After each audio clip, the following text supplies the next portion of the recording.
Assalamualaikum warahmatullahi wabarakatuh. Alhamdulillahirrabbilalamin wa bihi nasta'inu ala umuri dunya waddin wassalatu wassalamu ala asyrafil anbiya'i wal mursalin sayyidina wa maulana Muhammadin wa ala alihi wa sahbihi ajmain amma ba'du.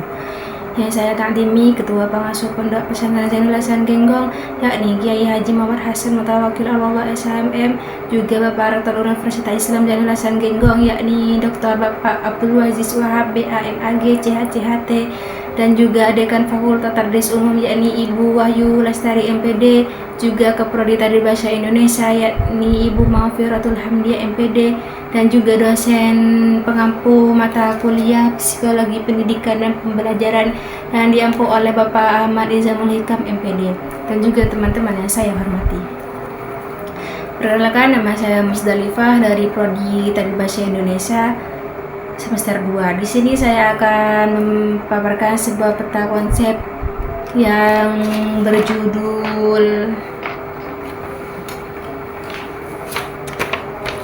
berjudul bakat dan motivasi dalam belajar. Di sini terdapat 2 poin yang saya akan menjelaskan. Di sini terbagi menjadi 5. Yang pertama ada pengertian bakat. Bakat adalah kemampuan yang dimiliki seorang sebagai potensi yang masih perlu dikembangkan lebih lanjut. Bakat bersifat laten potensial sehingga masih bisa tumbuh dan berkembangkan. Bakat adalah kemampuan bawaan yang dimiliki oleh seorang secara alami dan bisa dikembangkan lebih cepat dan lebih baik dibandingkan dengan orang lain. Yang kedua, di sini ada jenis-jenis bakat. Jenis-jenis bakat, adapun jenis-jenis bakat tersebut pada umumnya terbagi menjadi 2, yaitu bakat umum dan bakat khusus. Bakat umum adalah kemampuan yang berupa potensi dasar yang bersifat umum. Dalam artian setiap orang memiliki bakat, sedangkan bakat khusus merupakan kemampuan yang berupa potensi khusus. Artinya tidak semua orang memilikinya. Bakat khusus misalnya bakat seni, pemimpin, penceramah, olahraga, dan lain sebagainya.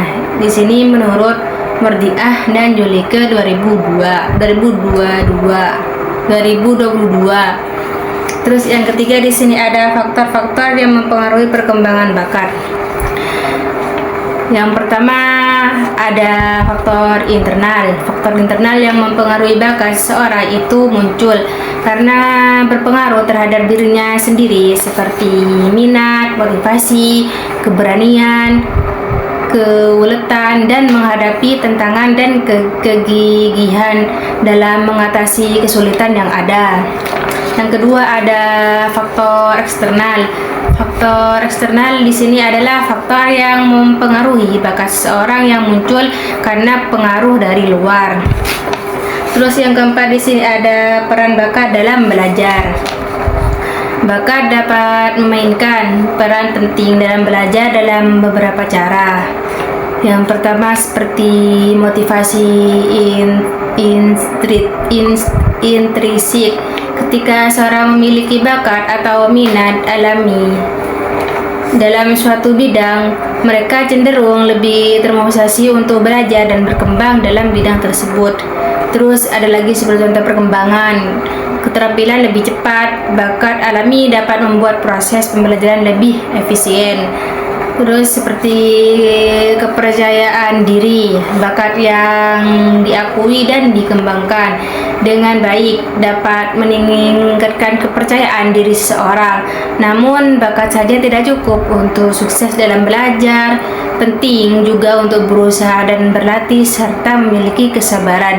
Meski bakat tersebut memberikan namun bakat saja tidak cukup untuk sukses dan belajar. Penting juga untuk berusaha dan berlatih serta memiliki kesabaran. Meski bakat memberikan keunggulan awal, usaha dan dedikasi tetap diperlukan untuk mencapai potensi penuh dalam bidang bakat tersebut. Terus yang terakhir di sini ada usaha guru dalam menekan dan mengembangkan bakat siswa. Guru memiliki peran penting dalam mengenalkan dan mengembangkan bakat siswa tersebut. Seperti ini beberapa contoh. Yang pertama ada Identifikasi bakat. Guru dapat memulai dengan mengidentifikasi bakat-bakat potensi dalam kelas mereka. Ini dapat dilakukan melalui observasi, evaluasi, dan interaksi dengan siswa. Terus ada lagi contoh, yaitu mendorong ekspresi diri. Guru dapat menciptakan lingkungan di mana siswa merasa nyaman untuk mengekspresikan diri dan minat mereka. Terus ada menyediakan materi yang relevan. Guru dapat mencoba mengintegrasikan materi pelajaran dengan minat dan bakat siswa. Misalnya dalam pelajaran matematika, mereka dapat mencoba mengajarkan konsep-konsep melalui masalah yang relevan dengan minat siswa, sehingga siswa tersebut bisa belajar dan bisa diajak berkomunikasi.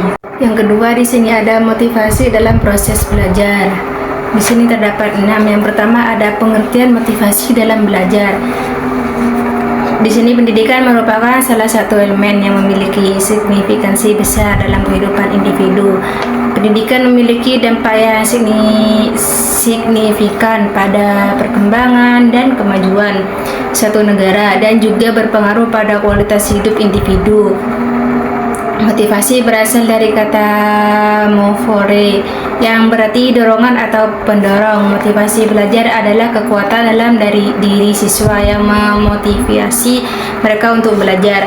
Motivasi belajar adalah hal yang sangat penting dalam proses belajar, sehingga tanpa motivasi seorang mungkin tidak akan melakukan aktivitas belajar. Motivasi dalam belajar berasal dari dalam diri individu. Terus yang kedua ada tujuan dan fungsi motivasi belajar.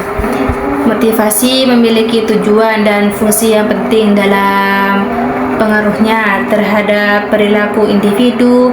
Tujuan motivasi adalah menggerakkan seseorang, mendorong timbulnya keinginan dan kemauan untuk melakukan tindakan tertentu dengan maksud mencapai hasil atau tujuan tertentu. Menurut Jainuddin dan Sahroni 2021, motivasi belajar secara umum memiliki 3 fungsi, yakni yang pertama ada mendorong siswa untuk belajar.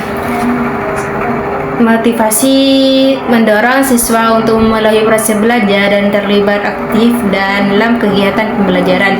Yang kedua ada menentukan arah dan tujuan belajar siswa. Yang ketiga ada menyeleksi perbuatan siswa. Yang ketiga di sini ada teori motivasi belajar. Di sini terdapat beberapa teori. Berikut akan dijabarkan beberapa teori motivasi dalam tinjauan psikologi. Yang pertama ada teori Maslow. Abraham Maslow yang hidup dari tahun 1908 hingga 1970 mengembangkan sebuah teori yang mengatakan bahwa setiap individu memiliki hierarki kebutuhan baik fisik maupun psikologis dan memiliki dorongan untuk memenuhi kebutuhan lain. Yang kedua ada teori harapan Fromm. Hobbes berpendapat bahwa teori pengharapan menurut Viktor H. Fromm adalah penjelasan yang paling komprehensif tentang motivasi saat ini. Yang ketiga ada teori ERG, Extrinsic Reluctance dan Growth oleh Clayton Alderfer. Teori ini menggambarkan bahwa jika suatu kebutuhan tertentu tidak terpenuhi, kebutuhan tersebut akan semakin kuat. Ketika kebutuhan dasar telah terpenuhi, keinginan untuk memenuhi kebutuhan yang lebih tinggi akan menjadi dominan, dan sebaliknya, jika sulit untuk memenuhi kebutuhan yang lebih tinggi, maka keinginan untuk memenuhi kebutuhan yang lebih dasar akan menjadi lebih dominan. Yang ke berapa ada teori motivator. Hygiene Herzberg. Teori ini adalah pengembangan dari teori hierarki kebutuhan oleh Abraham Maslow yang diterapkan secara khusus dalam konteks lingkungan kerja. Terus ada teori Deci dan Rand. Teori Deci dan Rand menyatakan bahwa motivasi belajar dapat dibedakan menjadi 2 jenis, yaitu motivasi intrinsik dan ekstrinsik. Motivasi ekstrinsik adalah motivasi yang berasal dari faktor-faktor luar seperti pujian atau hadiah. Teori Skinner menyatakan bahwa motivasi belajar dipengaruhi oleh penguatan atau hukuman. Penguatan adalah suatu tindakan yang meningkatkan kemungkinan siswa akan melakukan tindakan tertentu lagi di masa depan. Terus yang keempat, di sini ada macam-macam motivasi belajar. Motivasi adalah pendorongan untuk melakukan tindakan tertentu dan bisa timbul dari faktor internal atau eksternal.